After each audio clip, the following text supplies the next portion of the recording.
কি গো, তোমার রান্না কি হলো? আমার তো অফিসে দেরি হয়ে যাচ্ছে। ওদিকে বস আবার বকাবকি করবেন।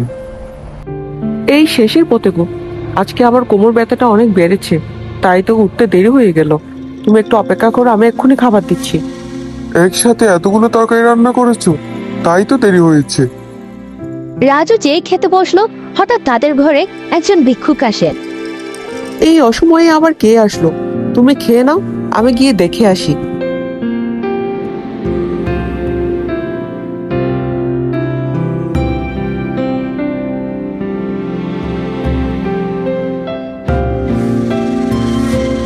কি চাই সকাল সকাল? আমাকে কিছু খাবার থাকলে দাও। 2 দিন ধরে আমি কিছু খেতে পারিনি, তাই আজকে আমার শরীরটা অনেক ক্লান্ত লাগছে। মনে হচ্ছে আমি মাথা ঘুরে পড়ে যাব। আমাকে দয়া করে কিছু খেতে দাও। এই ভিখারির বাচ্চা ভিখারি, এমনিতে অসময়ে এসেছেন, আপনি এক্ষুনি এখান থেকে চলে যান। আমার বাড়িতে কোনো খাবার নেই। টুম্পা ওই ভিক্ষুকটাকে অপমান করে ঘর থেকে তাড়িয়ে দেয়।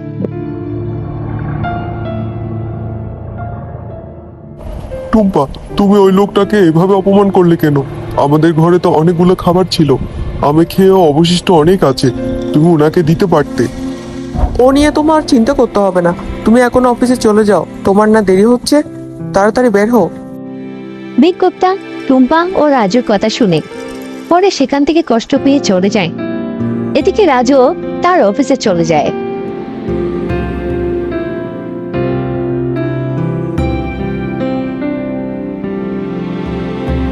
কি হলো? 6টা বেজে গেল, ও এখনো আসলো না। এরকম দেরি তো সেই করে না। রাজু ওই দিন রাতে আর ঘরে ফিরে না। এদিকে টুম্পা চিন্তা করতে করতে ঘুমিয়ে পড়ে। পরের দিন টুম্পা এদিক ওদিক পায়চারি করছিল আর তার স্বামীর জন্য অপেক্ষা করছিল, কিন্তু তার স্বামীর দেখা নেই। হঠাৎ বৌদি, সর্বনাশ হয়ে গেল। কি হয়েছে রমেশ? আর তোমাকে এরকম লাগছে কেন? কোনো সমস্যা হয়েছে?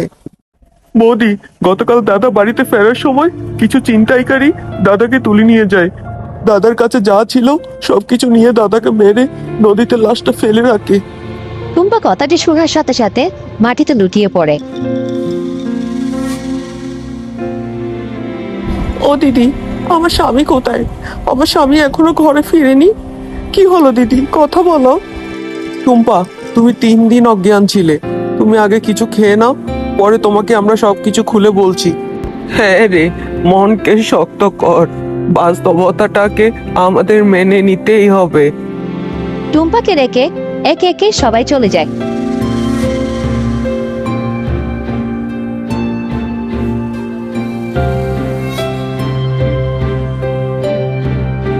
এখন আমি কি করব?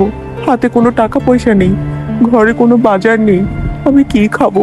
এদিকে আমার অনেক ক্ষুধা পেয়েছে।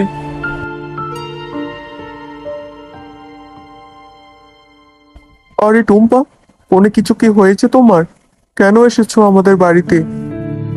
দিদি, কোনো খাবার থাকলে দাও দয়া করে, অনেক ক্ষুধা পেয়েছে। আমাদের ঘরে কোনো কিছু নেই খাওয়ার জন্য। গতকালকের বাসি কিছু ভাত পড়ে আছে, ওগুলো হলেও দিই টুম্পাকে।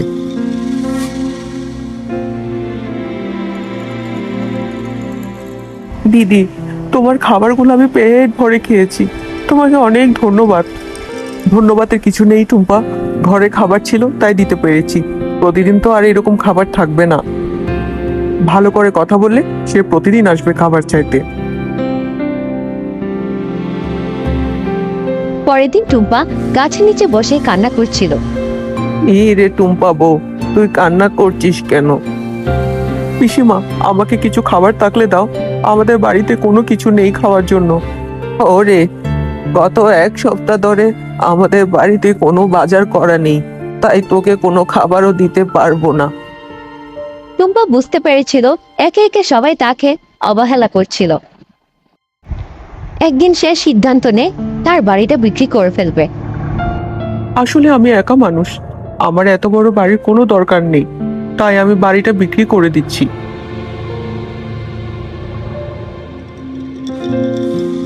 বাড়িতে বিক্রি করে টুম্পা যে টাকাগুলো পেয়েছে সেই টাকাগুলো দিয়ে তার কয়েকদিন চলে যায়। টুম্পার থাকার জায়গা না থাকাতে সে গাছের নিচে এসে ঘুমাচ্ছিল। বিষয়টি গ্রামের কিছু লোকদের নজরে আসে।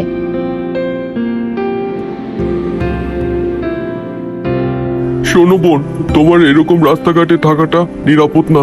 তোমার একটা ব্যবস্থা করতে হবে। তাই আমরা একটা সিদ্ধান্ত নিয়েছি। আমাদের পাশের গ্রামের একজন উচ্চবিত্ত লোক তোমার এই দুরবস্থার কথা জেনে তোমাকে বিয়ে করার জন্য প্রস্তাব দিয়েছে। তাই আমরা চাই তোমাদের বিয়েটা হোক। নায়েব মশাই, আসেন এদিকে। টুম্পা খুব অবাক দৃষ্টিতে তাকিয়ে থাকে লোকটির দিকে। কেন তাকে বিয়ে করতে চেয়েছে সে কিছুই বুঝতে পারছিল না, আর তার প্রশ্ন করার কোনো ক্ষমতা ছিল না, কারণ সে মানসিকভাবে এবং শারীরিকভাবে খুব ভেঙে পড়েছিল। অবশেষে গ্রামের মানুষ তাদের বিয়ে দেয়। বিয়ের পরে যখন তারা যাচ্ছিল, আপনাদের বাড়ি আর কত দূরে? এই যে চলেই এসেছি, আর 2 মিনিট হাঁটা লাগবে। এটাই হচ্ছে আমার বাড়ি। তুমি এখানে অনেক সুখে থাকবে, তোমার কোনো চিন্তা করতে হবে না। এত খাবার? এই বাড়িতে কি আর কেউ থাকে? না, আর কেউ থাকে না। এই বাড়িতে তুমি আর আমিই থাকবো। খেয়ে নাও। উনি আমার সবকিছু জানার পরে আমাকে কেন বিয়ে করতে রাজি হলো আমি তো কিছুই বুঝতে পারছি না।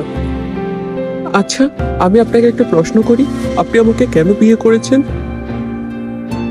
আসলে অন্য কোনো উদ্দেশ্য না, আমার আপনাকে সত্যিই খুব ভালো লেগেছে, তাই আমি আপনাকে বিয়ে করেছি। আপনি এত ধনী শিক্ষিত হয়েও কেন আপনি আমার মতো মেয়েকে বিয়ে করলেন? আপনার কি মনে আছে, আপনার স্বামী একদিন খেতে বসেছিল, আমি আপনাদের বাড়িতে ভিক্ষা করতে গিয়েছিলাম। আপনি আমাকে কি কি বলেছিলেন? আসলে আমি আপনাকে অপমান করতে চাচ্ছি না, শুধুমাত্র এটাই বলতে চাচ্ছি, আমি আগে ধনীও ছিলাম না, শিক্ষিতও ছিলাম না। আমরা চাইলে নিজেদের প্রচেষ্টায় আমাদের নিজেদের ভাগ্য পরিবর্তন করতে পারি।